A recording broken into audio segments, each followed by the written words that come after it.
What's up, everybody? This is Josio Samuels, and you are tuning into the Bitcoin Will Come show.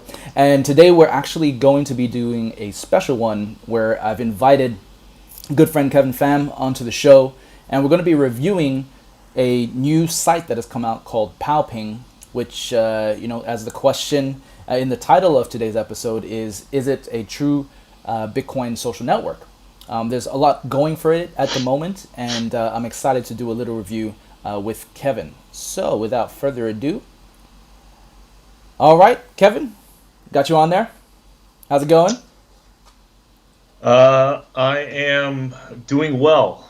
A lot of people like Unwriter, who I really enjoy being around, who I really trust their vision. They're launching products left and right, and things are moving quickly.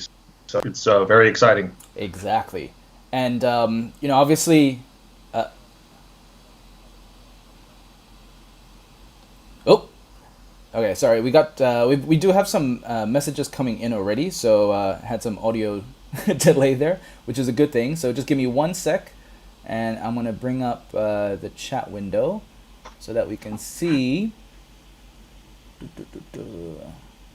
Whoever's chatting, we can at least chat to them. Now I'm kind of having a look at settings here, source. Okay. There we go. Okay, so we got Roy Murphy. We've got someone called Kylie. I don't know if that's a spam bot, but Bitcoin projected to rise to 300% next week. Cool. All right. So let's dive straight in. And for those who are actually on the show, can you guys confirm if you can hear and see Kevin well or not? Because it looks like it's kind of frozen at the moment. All right, there you go. Okay, you're back. Cool. All right, perfect. So I'm just going to switch over to screen share mode. All right, and Kevin, confirm if you can see on your end the screen through the YouTube live. Yes, sir. Okay, cool. So where shall we begin, Kevin? Shall we just maybe talk a bit about what it is and maybe your experiences of it so far, and we can just sort of bounce back with one another? Yeah, so Unwriter, basically he has a kind of a proof of work based approach to social media, to where he only posts when he has like a product announcement, basically. And I really appreciate that, because he's able to kind of get, cut through all the noise and just, let his work do the talking. And then, yeah, I believe I woke up Monday or earlier this week, and then PowPing was all over my feed. I tried it out, and I think, Jack Liu said it was probably one of the fastest growing Bitcoin apps in history, or BSV apps in history, growing to about 1,000 users. And I think that's a testament to Unwriter's ability, but also the trust the community has in Unwriter. Yep. And basically what the app is, it looks very similar to kind of a Twitter or Reddit-like social media app, to where you can post a thread and people can reply. In this instance, people are also able to tip you Bitcoin or BSV.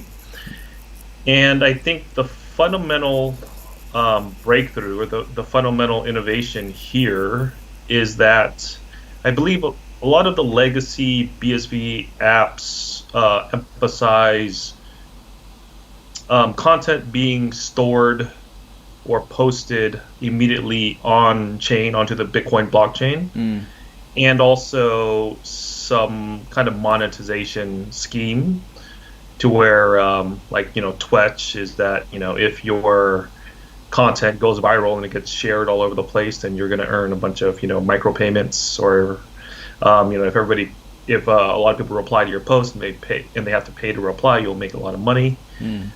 Or bit.sv, for example, it's it's kind of like a paywall service to where you pay Bitcoin in order to view certain person's content. And I think the cool thing about PowPing is that I think the monetization aspect is kind of downplayed, and just the organic conversation is emphasized here. Yeah. And Kevin, I'm not too sure if it's just your video, but you've been frozen for a while. And it might just be the video. Hopefully you can, the audio is still fine. So Roy, if you can give us a comment confirmation too, if you were able to hear Kevin the whole time, that'd be good to know. Or anybody else for that matter that's watching. Cool. All right, I can still hear you, so that's at least a good thing.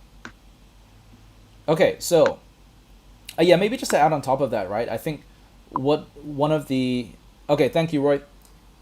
So yeah, one of the main things that I've really liked about PowPing so far is that Unwriters kind of figured out the onboarding issue or problem, right?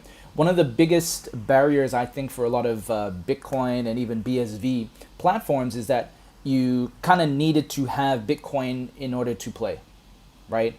Whereas with Unwriters PowPing, you can easily sign up or get started at least without needing to own any Bitcoin, right? So from what I understand, the data is being yeah, Roy, Kevin is saying that you're frozen. Yep. That's all right. And yeah, Roy, that's okay, because hopefully at least you're just seeing the screen share and you can hear our voices. That's probably the most important thing for right now. But yeah, with PowPing, it just removes a barrier that we've had, for a platform that's built on Bitcoin or is built using Bitcoin. And I think this is the good sort of middle ground that we need to get more adoption for platforms or teams who are looking to get people using the applications and then sort of just bringing in Bitcoin.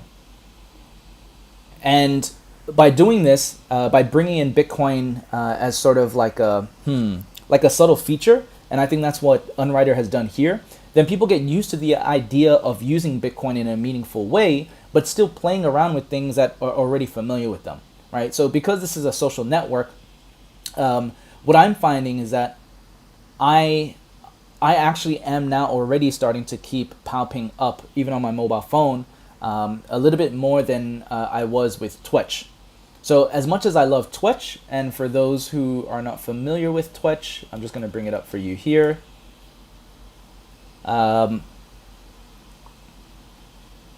Yeah, there's still, I don't know what it is, but I still feel like there are some things that are preventing.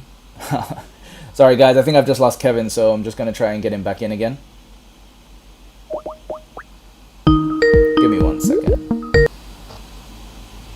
All right. All right, Kevin, got you back. Cool. All right, so yeah, with Twitch app, there is, it's got a lot going for it. I've loved some of the innovation that's happening here. If you've never heard of Twitch, it's essentially like a Twitter, but built using Bitcoin for a lot of their features. But here, you have to pay in order to comment, like, etc. All right, so they've done some interesting things whereby they've made it a little bit simpler for people to just literally click and engage, and then the payments are happening in the background, so you don't need a swipe. Whereas for PowPing, even though it's kind of going back to the swipe sort of feature, so I'm just going to take you through here. When you tip somebody, you got to swipe. All right, so I'm going to do this here, and this is happening through something called Money Button, so moneybutton.com. So for this, I'm going to just do 1 cent. Right, so there's already 2 actions I need to take in order to tip people. And I think, Kevin, you spoke about how instead of having a like, right, function or an emoji reaction, it's a tip. And why do you think that's a good thing? Yeah, no, the cool thing I like about Unwriter's apps is that on the surface they seem to be very simple. which is great. Simple UI is great. But I know there's like, deep thought and, technical expertise that goes behind it, because he's kind of single-handedly built, a lot of the infrastructure that a lot of the BSV apps are built upon. Yep. So I made a comment that, I kind of, I really think deeply about, Unwriter's design choices. And at first I didn't think much of the design choice to not include a like button. But when I really thought about it and I kind of connected the dots to where, Unwriter's posts were like, yeah, ask a question, let's have a conversation or something, as opposed to, shouting, people are saying something outrageous that's going to get a lot of likes or shares or something like that. Yeah. And I think I kind of connected the dots is that he was trying to incentivize kind of healthy conversation and, exploring and knowledge sharing within the community. And regarding the tipping app, first and foremost, I think I've been on record to say that I'm very skeptical of these monetization schemes in social, because I think the name social and transactions or money, those are antithetical. But I think what I'm finding is that it basically puts more skin in the game, or more. It's a stronger signal to boost content, as opposed to like. I mean, a like it's almost useless, other than the kind of reputational risk that you might take liking something, because if you're a high-profile person, people go through your Twitter feed and see who you like. Actually, I had somebody on LinkedIn who works in BSV, and they actually messaged me and said that, hey, I like what you post on social media, but I just can't like it because of my job. Yeah. Like, that's an interesting problem to have. It's really interesting, because I guess what I'm saying something is very controversial and true. But yeah, there is some kind of skin in the game there. But I think saying that you like something, but also putting a little bit of money behind it, is saying a lot more. And also, paying people to, reward them for, spreading good information or giving insightful thoughts is a cool thing. Yeah, 100%. And also, another thing is that, okay, so I'm not technical, but from what I'm gathering is that there's another purpose of the tipping, which is that all the posts and replies and comments are not stored on chain. They're stored in kind of a separate traditional database, but they're signed by your Money Button wallet account. And then when you tip, it creates a, obviously when you tip, that's a Bitcoin transaction, and that Bitcoin transaction references the content that was tipped. So there's almost kind of an immutable audit trail to what was posted on PowPing. And I believe down the road, there is a way to basically move content off chain and save it on chain later. But Unwriter seems to want to keep things pretty simple right now. Yep. And I think that's one of the things that I find great is that even if you look at the design of PowPing, right, he's really looked at sort of that modular approach, kept things simple. Even use like the sort of the simple gray and yellows, which you'd find probably more in a wireframe design, right, for an application before anything is released. But you can see how, because it's so fundamental from a functional standpoint, it's easy to just start playing around with already, right? And this is one thing I do. Very familiar. Yeah, and one thing I love about Unwriter is that he understands like fundamentals. And I think I spoke to you about this as well, about how I see Unwriter and the way that he approaches things. It's similar to Slack and what I remember of Slack in the early days. Slack, they focus very much on the ethos of, if you create a really good product, people will just naturally use it, right? And people will flock to that app organically, which was the case for a lot of their users. Compared to others who might not have such a strong product and need to rely on marketing. Yep. And I know, right? Unwriter also has his sort of views, maybe on marketing as well. But it's I think there's a yin and yang again, right? Like PowPing could obviously benefit from maybe word of mouth, marketing or some form as well. And I think, and also to yin and yang, it's also a very opposite approach to kind of what Twitch does. To where Twitch is very loud and very controversial. Yes. They try to get a lot of attention, to where PowPing and Underwriter is very understated, really about proof of work and just letting the product speak for itself. Yep, exactly. And obviously we'll see over time how that meshes. And I think there's this other aspect too, where if we look at, I'll bring up the about page because I thought that was interesting.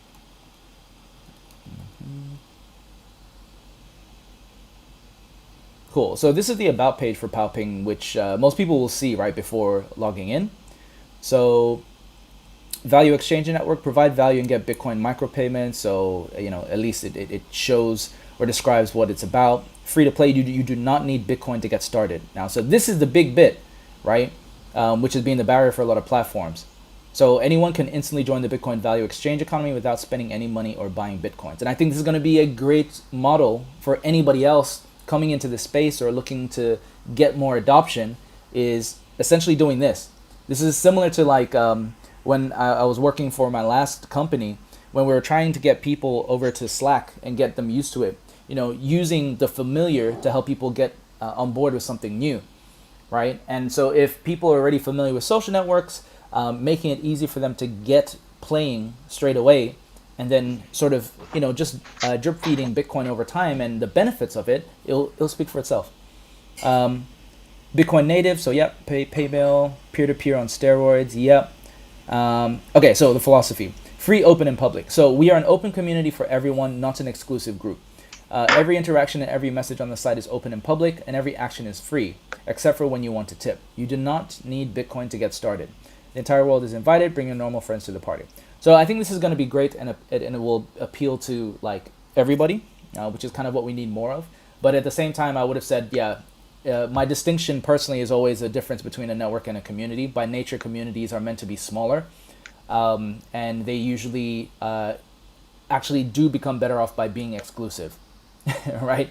So I think what PowPing is really more of is it is a network, right? So I think it did talk about it being a social Bitcoin network. And I think within there, having the ability to create communities, which is essentially similar to what Facebook ended up having to do, right, through the use of groups, that would make more sense. So this is more just a technicality on the use of the words there. But I think... Well, so let me expand on that. I was actually thinking about that earlier. And yeah, for me... I don't know, this may be like an ethical thing, but I try to be very careful with the words that I use in order to set proper expectations. And yeah, I've been thinking about, the incorporation of money into social or to community, because to me, money doesn't, it's not involved in, in tight-knit communities. Yeah. But perhaps it's actually maybe the big social media companies that are being a little bit disingenuous to where they say that, Twitter, we are the public square. Are they really the public square? They're more, they're a for-profit, company, right? They're not a civic institution or anything. And also, Facebook, it's supposed to be there for, your friends or whatnot, but there's a lot of big content providers there, Fox, ABC, and all that other stuff. So maybe in Bitcoin, we value truth And I think what might be happening is that we're being a little bit more upfront with what these relationships are, and that maybe most relationships online are commercial, and then that's why money is okay to be exchanged, as opposed to money just being exchanged on the back end between, the ad companies and the social media companies. So Yep. Well, I mean, even on that, if we were to use the public square analogy, right? Like, sort of everything gets paid for by someone at some point, right? And True. Yeah. I think because, and now we have to look at the platforms and the technologies we're using, right? The internet kind of doesn't have any morals. Right? It just is, right? Like, everybody builds on top of the internet and puts what they want. Whether it's good or bad, right? We do have the dark web that's out there, you know? And I think for Bitcoin, it's obviously started with these values, right? We want to embed our values of how we see the world, etc., into Bitcoin. But the technology itself, they're just tools, and they're going to magnify human beings however it is used by human beings. And I think we can see that, right? Like with Satoshi, right? For all the best intentions for Bitcoin being something used to like not give way to some things like Silk Road, it did, and I think there's no avoiding that. But I think what it can do is help to improve the ability to have that immutable trail, and improve the quality of evidence that can be used still in the real world. So I think that's we shouldn't be romantic about Bitcoin being like the solution and like our savior, right? Because we're just projecting our own sort of desires again, and it kind of goes back to the yin yang play, right? I think Bitcoin's going to be great for many things, but it might be very poor for others. But yeah, so I think with a lot of social networks, even Facebook, I remember at the beginning, right? A lot of really good intentions, and then over time they got massive, and they had to find a way to pay, for all the free, and that's why ads ended up coming in. So in a way, I can't blame them because we had an expectation that this would be free without wanting to pay anything. Whereas what we're seeing with Bitcoin, people can pay, and there's just going to be some trade-offs with that. Yep. All right. I do like the accountability bit. Peer-to-peer accountability. All right. So going back here. Now, I did actually write down a few things last night, just to sort of put my thoughts and give it a little bit of structure. But were there any other things that you wanted to share in terms of your observations, and also too before we go into the questions?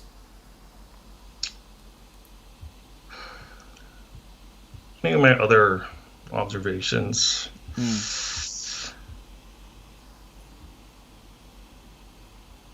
I've got a swarm. No, I mean, I guess my other observation is that you can really see the DNA of the founders in this company. Because, I mean, Unwriter is very kind of like level-headed, very big on just, meritocracy and just being, a decent person. And you can really see it. You can really see it just in the kind of the class. And there's just the politeness of how everybody's acting here. Whereas other sites like Fletch or whatever, it's a bit more based on trolling or memes or all other stuff. So I personally kind of lean more towards here because there's just so much toxicity and adversarialness in social today. So it's kind of like a peaceful. Somewhat of a peaceful, healthy place to be. But it might be short-lived too, right? Because I think we've noticed with every social network, it always starts out great with that initial group, right? With high intent, and then over time, as it reaches more people, it seems to just inevitably fall prey to. But I think that therein lies Bitcoin's challenge and differentiator by enabling accountability and traceability. And immutability. I think that a lot of stuff that's built into Bitcoin will fix a lot of the problems in social social media. So yeah, we shall see. I'm cautiously optimistic. Yeah, nice. I mean, this kind of reminds me of Singapore, right? Like, because when it comes to safety and security, right, and creating, I think, safe spaces is a hallmark of like healthy communities in general, right? In doing so, yes, you kind of push the bad actors out a little bit, but you don't necessarily remove them, right? Like, because they're always going to be there. And I think somebody was talking to me about in Singapore about how, it is generally a very safe place because they know there's accountability, right? If you get caught doing something, like you either go to jail or something, heavy fines, right? Singapore's way of dealing with everything is just like essentially charge you for everything. And that's enough to deter people. But those same people, they still exist, right? They're still there. They're not going to be thinking any differently. They're just going to be a little bit less shadier about it. So this is also kind of like the interesting thing about truth and bringing things out into the open, right? And also accountability as well, because I know places like Singapore and the UK, they're big on defamation law. Yeah. And they're not they don't hesitate to hit somebody with a lawsuit that's either disparaging or defaming the government. Yeah. Even that. So, and I think in the United States, people are so kind of ideological, or freedom of speech is just a kind of untouchable value that even if you are lying, it's not worth it to kind of go after you to kind of prevent abuse of power. But I do think that cutting down on misinformation and defamation, it does have legal precedents. It does have ethical precedents. If you kind of read all the kind of holy scriptures and holy books and religions, they ban lying. Yep. And and I think that kind of bringing that accountability will help global or speech. Because the big problem right now is misinformation and lack of accountability, because it's a random Russian or Chinese bot or whatever, just spreading lies, and there's no way to hold them accountable. Yep. I mean, it's an interesting one. It reminds me of that quote from Denzel Washington. If you don't read the news, you're uninformed. If you read the news, you're misinformed.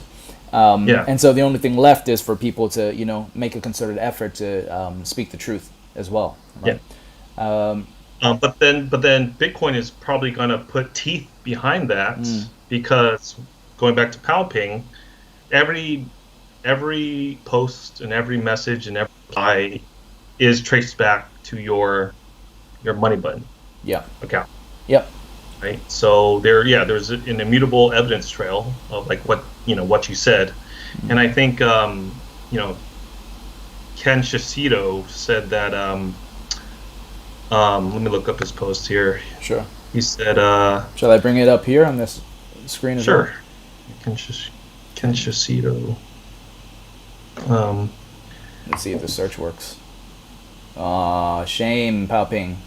Search not yet. It doesn't? Unwriter. It didn't. It didn't really bring up anything. Really? So, Yeah. okay, look up the word defame.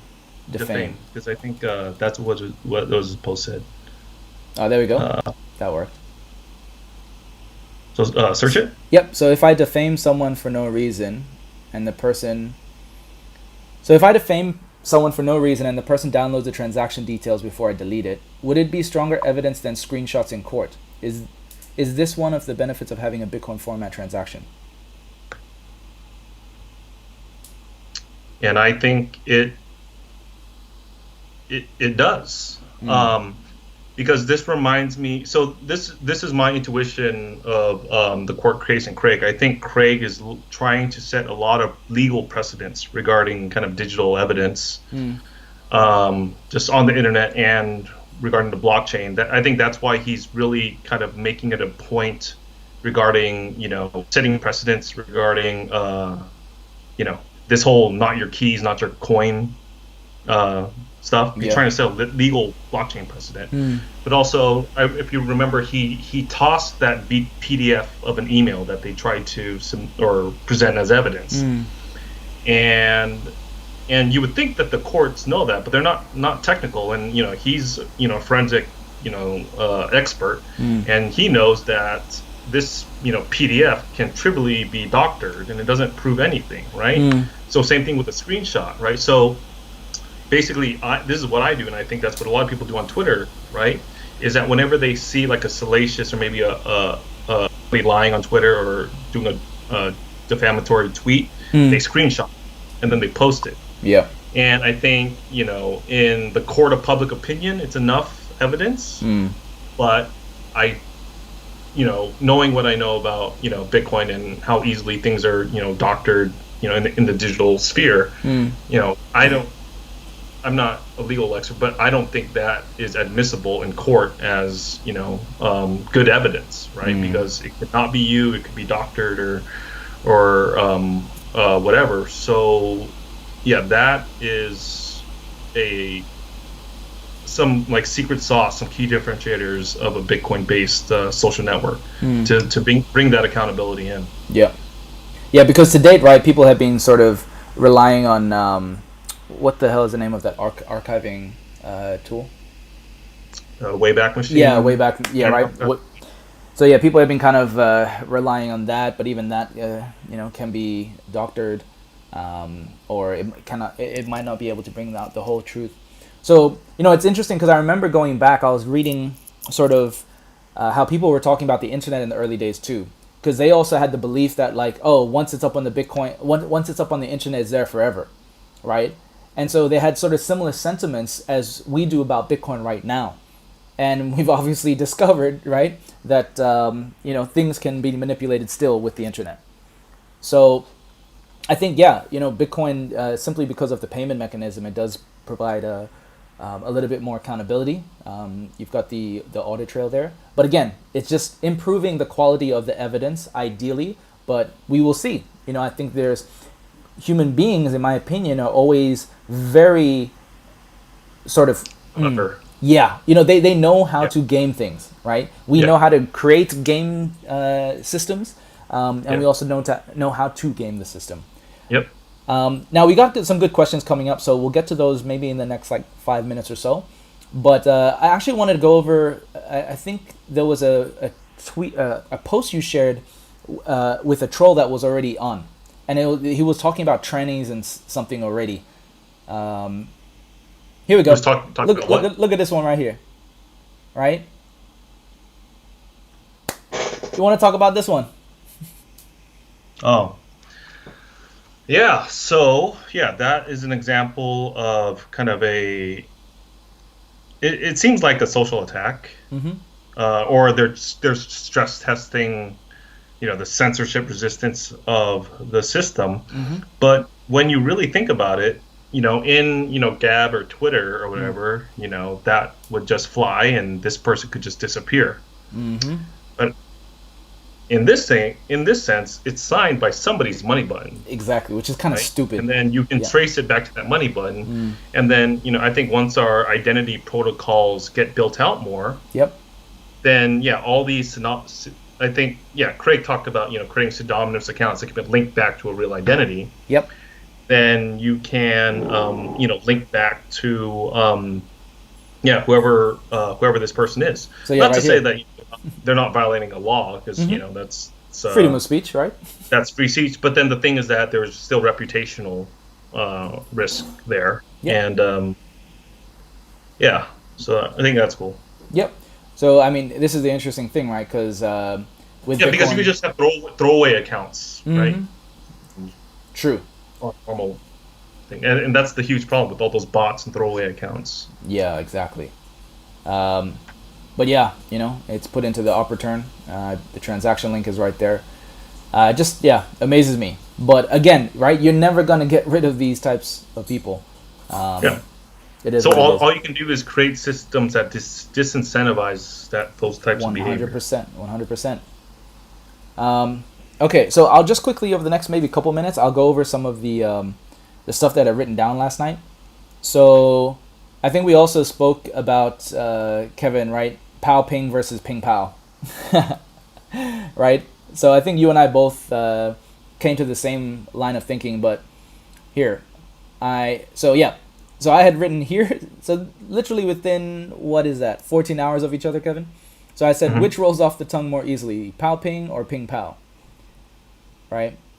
Yeah. And then here, it's interesting, somebody else, Ping Pow, right? Yeah. Yeah. So I think the thing with that is that, what people are, I think basically people try to be efficient with their speaking Mm-hmm. or whatever, right? So then that's why people, either create acronyms or nicknames or whatever. Mm. And then I think naturally what's going to occur is that people are going to either shorten or kind of rearrange those words. I don't know, or it could stick. Yeah. Um, 100%. Like you can yeah. also, say something long enough until it does stick. But I guess one of the things I think about in branding, and especially with communities, is language. Right? Language is a huge part of communities, and communities often end up creating their own sort of culture and linguistics. Yep. And so Ping Pao, there's so much you can do with that, right? When I first heard Ping Pao, or when I was trying to recall the name of the site, I typed in Ping Pao first Hmm. instead of PowPing, and I then see. so Ping Pao kind of reminds me of Kung Pao, so that's kind of like why I have that stuck in there as well. So Richard is saying here already. That's why if I buy a domain name of 2 words, I try to buy both. Yeah, Richard. I mean that's a good point, and don't disagree with you there. So I think, yeah. Before we start getting into all the other questions too, got 2 more minutes. Um, so again, yeah, from the linguistic side, I think also people were putting down PP. I can even see some like / commands with PP potentially working well within Ping Pao, Pao Ping. Roy is saying he's getting Pao Pingtations. Roy, that's a pretty good one. Um, yeah. Okay. Cool. So yep, open inclusive community. We talked about that. Slack approach, yes. Oh, don't neglect the need for community moderators. So I think in these early days, what I've seen as a mistake for a lot of these social networks is they do rely a lot on just the platform and the technology to do its work. But as you will see, right, if you put it out there without any sort of community moderators, what it means is that it can just end up being sort of channeled towards the loudest voices, right? And then what it could do is also attract maybe the wrong crowd, if you want to even call it that. So it's really more just looking at the people side and at the beginning, because a culture can be set right by the people who come on board to any platform at the beginning.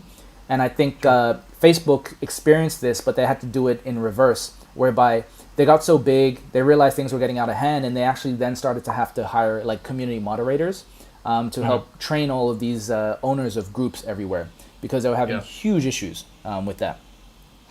So just for Unwriter, it might be worth looking into maybe a feature to select some community moderators, to be able to just keep things safe, psychologically safe at this point in time. It doesn't mean that we're going to tell people they can't write certain things, but I think just having that presence might be good at the beginning, because it's harder to do later. And again, I've just seen this with a lot of communities that form at the beginning. With any sort of platform. Okay, open source versus closed. So I think there's a potential opportunity, right, for PowPing to be like an open source platform, because a lot of what Unwriter is doing here could be great for other people, who come on board and who want to create something similar. What are your thoughts on that, Kevin? So regarding moderation, Mm. so I talked to Unwriter, and I think he's big on just being efficient and having these kind of automatic filtering mechanisms. Mm-hmm. So I don't know if you can pull up my PowPing, but I Yep. said that let's see, what did I say? I said Facebook. Do you want me to look it up? Facebook's initial market? Yeah. Yeah. Facebook's, let me get on the screen there. Yep. Yeah, so Facebook's initial market was people with Harvard email addresses. So that was kind of the filter mechanism, and then people who come from Harvard, you know, like obviously there's going to be some type of cultural standard there, and then PowPing's initial market is people with a pay mail address. So so basically what Unwriter told me is that that is already a filtering mechanism, because anybody with a pay mail address is obviously an early adopter and a very mindful and thoughtful, intelligent person, usually, right? So, so it's interesting. So then basically, there still is onboarding friction to where people need a pay mail address. So it's not just a free for all. Yep. To finish that thing. So the PowPing's initial market is people with a pay mail address, and we're at the forefront of the paradigm shift from rent-seeking elitist credentialism to permissionless meritocracy. Yep. So the way that I see it now is that A, Unwriter's trying to keep things simple, and then B, he has these automatic filtering mechanisms in there, like the pay mail address. Yep. So I think that's good for now. Yep. And then the second thing about the moderation, I think there has to be a lot of thought. You almost have to put in a constitution there, because I think that when you just do it willy-nilly, that's when people become kind of dictators or autocrats, and then they get or whatever. Yeah. So I think. So and I think that's essentially right. Hence why I use that distinction between community and network. So the network is sort of like the building blocks, right? So Unwriter is creating all the things that people can use, and then maybe if there are community groups within that, they have their own constitutions for how they want their group. It's like Reddit as well, right? Reddit have their own community groups, and they do things their own way. But you see the problem where people then start to rely on the platform owners to help enforce what they see as right and wrong, which is, I think, has been the trouble for a lot of social networks in general. Yeah. So this stuff is what excites me, because this is what I see. Basically, these things are budding nations. They're digital nations. Yep. And then the CEO of each of these social networks, they're basically the monarch or the head of state or whoever who kind of has the absolute power and rule to either excommunicate or to celebrate certain people. And basically, the Jack Dorseys, the Mark Zuckerbergs, the Andrew Torbas, or the Coin Yeezys, or the Unwriters. Yeah. These guys are basically the monarch, the heads of states that are going to engage in a competitive governance market to where they're going to write their constitution about what's legal and not legal in my digital. In my digital, district or my digital nation. Yeah. And I think what's going to be cool is that we're going to create a long tail, and people are going to be able to experiment with different type of digital constitutions, and then see what works. See what works best, because Gab, the other thing is just to adopt the American constitution and just we're just going to abide by American law, exactly, and stuff like that. So. I could see one that's going to abide by Islamic law, or one that's going to abide by Christian law. Yep. And then we're going to see, which governance system or which, religion or philosophy or political view will generate the most vibrant, healthy community. So that's what I'm excited about. Yeah. I mean, this brings up a whole bunch of ethical, moral conversations, right? Which I think a lot of people, when building or creating, don't often give enough thought to from the get-go, which is natural, right? Because anybody building a business or a product, right, they're just having fun, And then it's later on you think about, oh shit, I didn't really think about the moral implications of what I'm doing, and it goes back to sort of that. I think it was the Iroquois law of 7 generations. Whenever they're creating something that will have potentially significant impact over time, they essentially think about how that their decisions will impact 7 generations into the future and also into the past. which is also a very interesting way of looking at it. But, again, this is why I think it's not necessarily about trying to prevent every possible thing that could happen in the future, but it's like, how can we do the best to provide enough of a strong foundation to begin with, right? And we can only hope and pray that it goes well from there.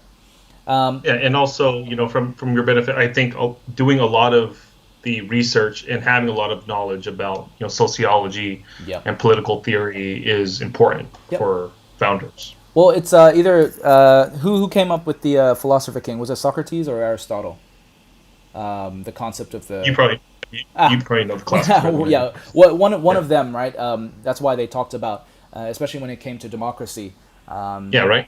So are you going to let your users vote on the best, speech moderation policy, right? Or are you going to get, the best minds that have studied the political and social theory to write the rules, right? And then the cool thing is that, we're going to let the market see which one is best. Yeah, there's something called futarchy, which is a very interesting system. And essentially they take everything to do with democracy, and then they kind of add in the social element of like betting. So essentially it's like people vote on values, but then they bet on beliefs. So what happens is you could then see, like, maybe you could have two instances where you have you have the brightest minds put in their decision, right? And then you can have like the popular vote that's also displayed. And over time, you can actually see who actually is better at making sound decisions in the long run. Yeah. And then a speculative market pops out over the... Yeah, so the way that I see it like this is that when you incorporate blockchain, you have an immutable record of, what people have said and their results and all of their stuff. And I think what my vision of the future is that your kind of meritocracy record of your ability to get results is going to be very transparent and very apparent. So I think the way that, we choose politicians is going to be very similar to how an NFL or an NBA team drafts players. Right? You can look at their statistics. Right? You can see how effective they are and whatnot. And that's going to get away from all the manipulative, grandstanding and stuff like that. And that's why I kind of like Singapore, and I reference Singapore a lot, because I'm just like, I just care about results, right? I will fall in line and listen to the person that has generated results in the things I'm trying to do. And regarding race relations and just creating, a safe, secure society, Singapore has done that. So like my thing is that, why can't like a Singapore, politician become like a free agent and like go to other nation states and help manage, their stuff, and like, this is what works for us. And I think, somebody like Lee Kuan Yew is probably like, the LeBron James of, politicians, or he's the closest thing we have to like a George Washington, because he's a father of a new country. So I think I think what you say has a lot of merit, pun intended. Yep. All right, so let's bring up some of the questions that have popped up. So just gonna go I'll start from the beginning, and then we'll make our way there. Okay, so what are the key differentiators between Twetch and PowPing? So I'm just gonna put that up there for people to see. Yeah, what would you say, Kevin? Key differentiators. So Twetch is very, very big on the monetization side of it. Yeah. I think they're kind of This is Twitch. Their tagline is profit from your content, right? So it's very explicit there, right? And for me, I kind of disagree with that a lot greatly, because I don't think people create great content for money necessarily. And there's also this thing called so I've played with a lot of monetized social networks, primarily Steemit. Yep. And that was a good kind of experiment in. So basically, the theory is that it's just kind of like this like market ideology, or this market-based religion, or anarcho-capitalist, to where financial incentives will give you the best results for everything. Yeah. And I think they fundamentally don't understand human nature, because I think financial markets are just one aspect of humans to be able to scale outside their Dunbar. Yep. And to deal with or to transact with or to trade with strangers. So basically, there's this thing called a Keynesian beauty contest, to where it's a thought experiment to if people were allowed to wager on a beauty contest, how would they assess beauty? And basically what would happen is that they would move away to what they intrinsically thought is beauty to what they think that everybody else thinks is beautiful, right? Because they're trying to front run what the popular vote's going to be. And I think that on all these monetized social media things, it goes separate from what's on your mind to what do you think you could say that's going to make the most money. Right. And then that's a fundamental thing. So I think with Twitch, that's kind of their main focus. And also the other thing is that everything's on chain, so you could either port or own all your data. But with that, paying for every interaction, and then also in order for it to be on chain and to pay people, it's a very kind of laborious and like very heavy experience. Like when I was using it, I felt really tired after I used it, right? Because I had to make like a purchasing decision like for every interaction. That's a good point. Yeah, it's a lot lighter. It's a lot more familiar, and I somebody said that Bitcoin is all about options. It's not about forcing you to do everything one way. And I think the ability just to create a payment channel and just to send messages between you and the other person, without paying or without saving anything on chain. Because and also saving on something on chain, to me that's like a very somewhat serious decision. It's like, do you want this to be safe forever? I don't know, right? So I like that giving people the ability to have an option. So I think they're very, very different, and I really kind of enjoy PowPing's approach so far. Yeah, and it's interesting, right? Because some people are saying, "Ooh, competition," before between Twitch and PowPing. But I know that Unwriter doesn't even see it as competition. He's like, he just wants to play with others. It kind of reminds me of that kid in the playground who's just like, I just want to play with everybody. And there are those of us who also want to protect those types of people from being bullied by others, if that indeed ever happens. So then when I went to the NYC meetup, Unwriters NYC meetup, I think it was like the Homebrew Club or whatever. And we're talking about collaboration, but then also but the fact that we all are working at companies that we want to become very valuable someday. So like, how do you find a healthy middle ground between being open with people and just experimenting, but also maintaining kind of your boundaries of very important trade secrets or proprietary information. And Unwriter said that, dude, like, we should just all meet up and just play and just play jazz and just do stuff that's fun, right?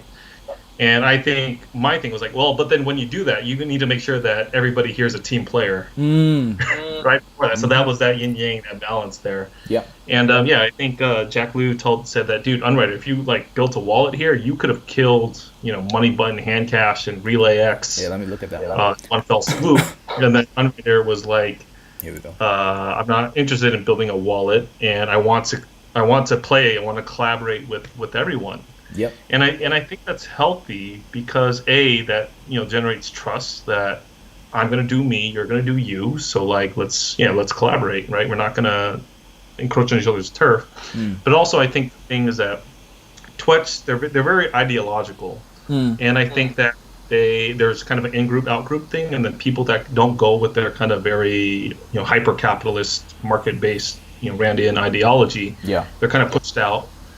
To where I think we're Unwriter, it's very inclusive, and I think the truth is that Unwriter is great, but even he doesn't know everything, 100%. right? So Yeah. we want to include the right people to, show us our blind spots and broaden our horizons. Yeah, so we become like a healthy kind of non-incestuous weird community that a lot of crypto becomes. Yeah, 100%. Okay, let's look at the next question. All right, going through the comments. Okay, differentiators.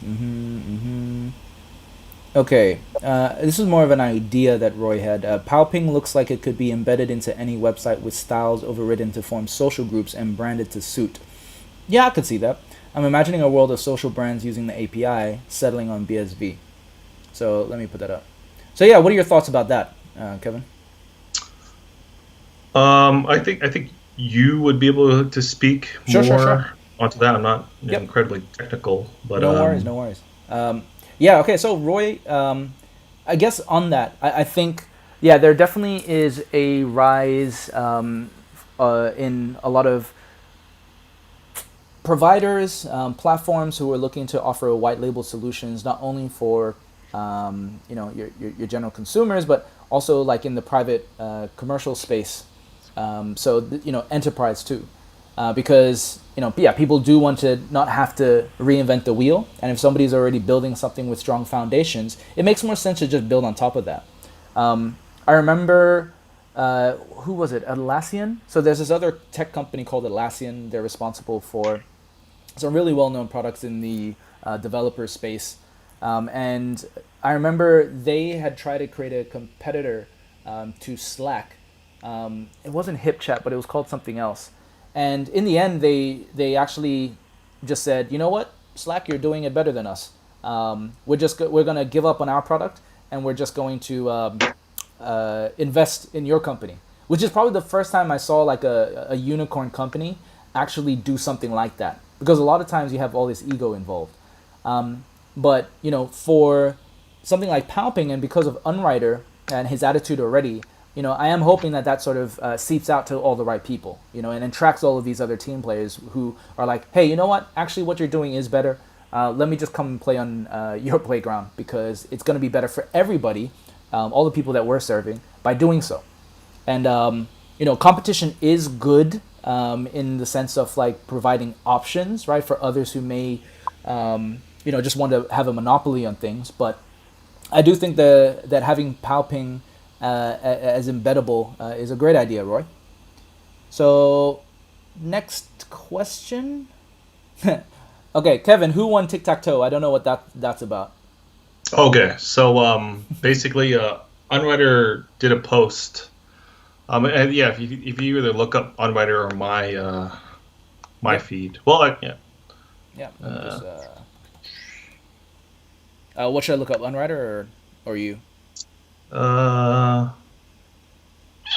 Look up me. Okay. Okay. Scrolling down. What Yeah, are just we? click on my profile there. Yep. So on your profile, what are we looking for? Yeah, so just look up the tic-tac-toe stuff. Oh, should I just look up tic-tac-toe?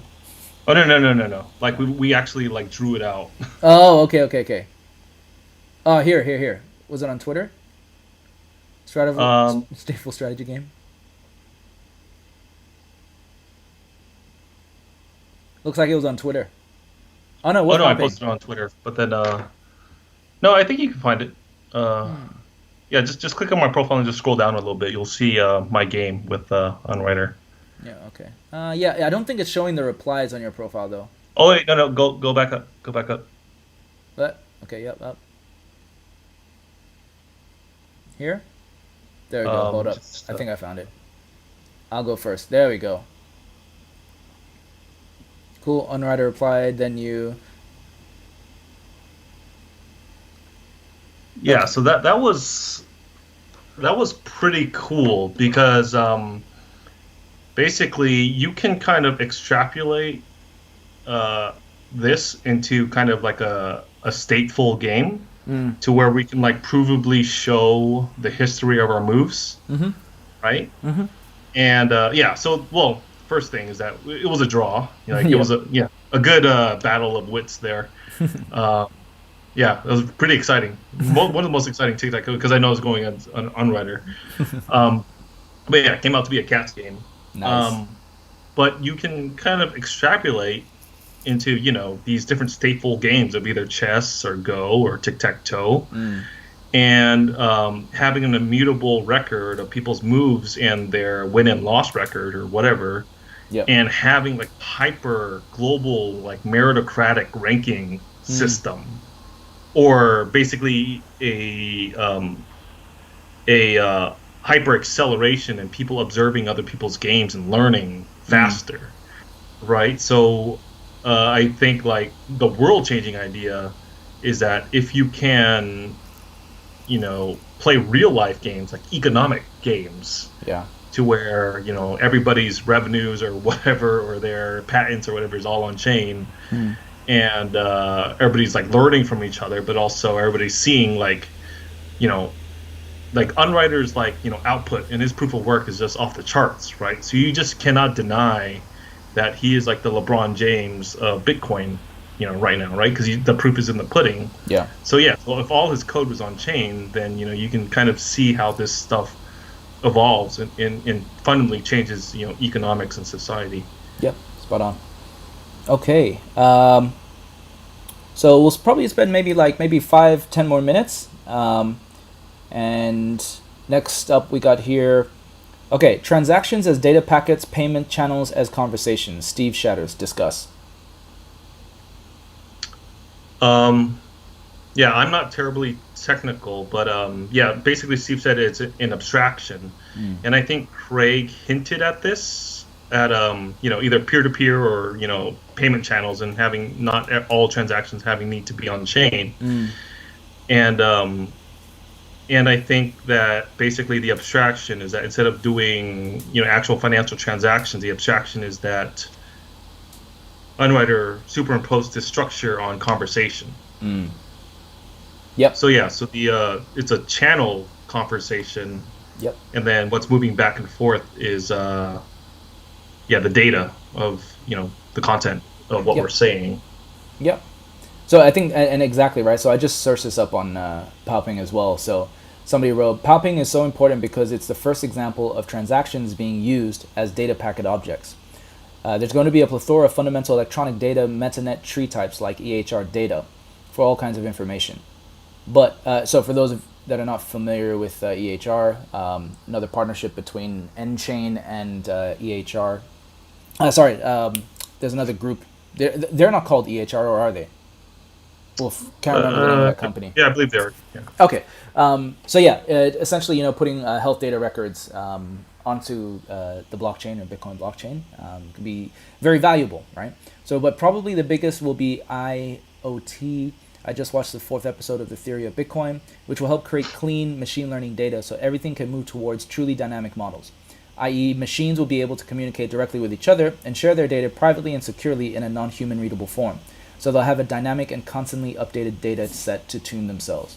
And I think this also touches on what Craig was talking about, how he created Bitcoin as part of just one step in a sequence towards augmented cognition, because he was looking at solving his own problem of, because of his Asperger's, he can't pick up on certain social cues or emotional things, and so that obviously puts him at a disadvantage in certain situations. And being the mind that he is, he was like, okay, well, how can I solve this for myself? And then kind of reverse engineered, and Bitcoin was just kind of step one in that, And hearing him talk about that was like pretty. It made sense. So it's like, imagine sort of like X-Men and the Matrix coming together, whereby you plug into the matrix of Bitcoin, and that helps provide like the trust of the data that's coming in, ideally, and then in the future, human beings having the ability to augment their cognition, right? The different cognition skills. So if somebody else had better social skills, then somebody could augment that into themselves by using the data from that person. Like that's what he was thinking.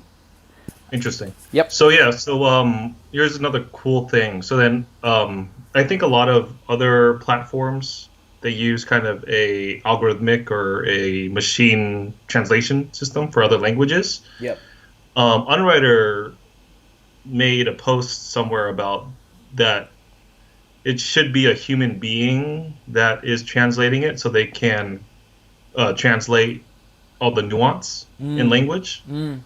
And and somebody translated one of my PowPings, and I paid him $1 Yeah. for that. Nice. So yeah, I think that's an example of that kind of. So basically, people are translating it. It's not they're not communicating emotions, Yeah. but they're translating something in a different language. But they're yeah, using a human being to capture all the nuance. I think that's interesting. Yep. Awesome. And I think finally we've got here TXT endpoints are coming soon, so it looks like there will be multiple branded versions powered by Unwriter's tools. I think that might, yeah, Roy, I don't know if that was in reference to sort of the branding, the white labeling comment you made earlier, but yeah, I think Unwriter has created a lot of tools that are very useful for everybody else. He's essentially helping Satoshi's vision, right, by providing all the tools that other creators need to build on top of on top of Bitcoin. I think that's what we've been waiting for. I guess while folks in BTC have pretty much abandoned Bitcoin itself and are creating, their side chains and whatnot and building there, folks like Unwriter obviously have really understood the fundamentals of Bitcoin, and so we're helping to create, tools for people to build on. You've also got, the S-Script guys. I've really been enjoying some of the work that they've been doing from a technical standpoint. And again, I think having an attitude like Unwriter does about play will go a very long way in us being able to build, like a Bitcoin world that people will actually want to come into. I know that things aren't always perfect. Many things that have been like sort of game changing or world changing can start off with good intentions, or they could even start out in some of the shadier areas of society, right? But then be cleaned up over time. So it's just going to be a matter of time to see what happens with this. But I think this is very promising for being able to start onboarding people to their platforms, because this actually gives people a realization that it's possible to get people using their Bitcoin-based platforms in a way that Unwriter has done with PowPing. And with that, any final comments, Kevin?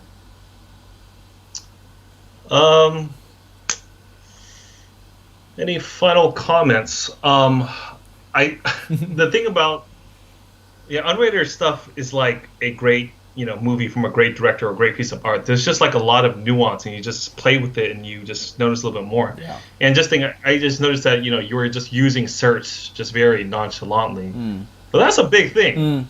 That's a big thing. You're not searching the blockchain per se, I don't think, but you're searching his database. But you can see how that easily kind of just converts. And I believe there's one person that created Oyo.cash, which is a search engine for the BSV blockchain. And I don't know if they're collaborating there, but yeah, think about I kind of get annoyed when people ask me questions that I already answered.